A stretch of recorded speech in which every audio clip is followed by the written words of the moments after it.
रसूलुल्लाह सल्लल्लाहु अलैहि वसल्लम रात के वक्त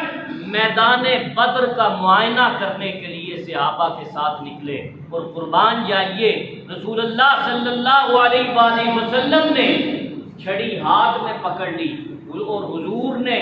कुफ्फार के सरदारों के नाम ले लेकर बताना शुरू किया कि कल फला काफिर इस जगह पे मरेगा, कल फला काफिर इस जगह पे मरेगा और कल फला काफिर इस मकाम पर मरेगा। सहाबा कहते हैं अल्लाह की इज्जत की कसम, रसूलुल्लाह सल्लल्लाहु अलैहि वसल्लम ने जिन का नाम लिया था और जो मकाम बताया था, सुबह वो काफिर वही मरा, सुबह वो काफिर वही मरा। रसूलुल्लाह सल्लल्लाहु अलैहि वसल्लम ने जिस जगह पर निशान लगवाए थे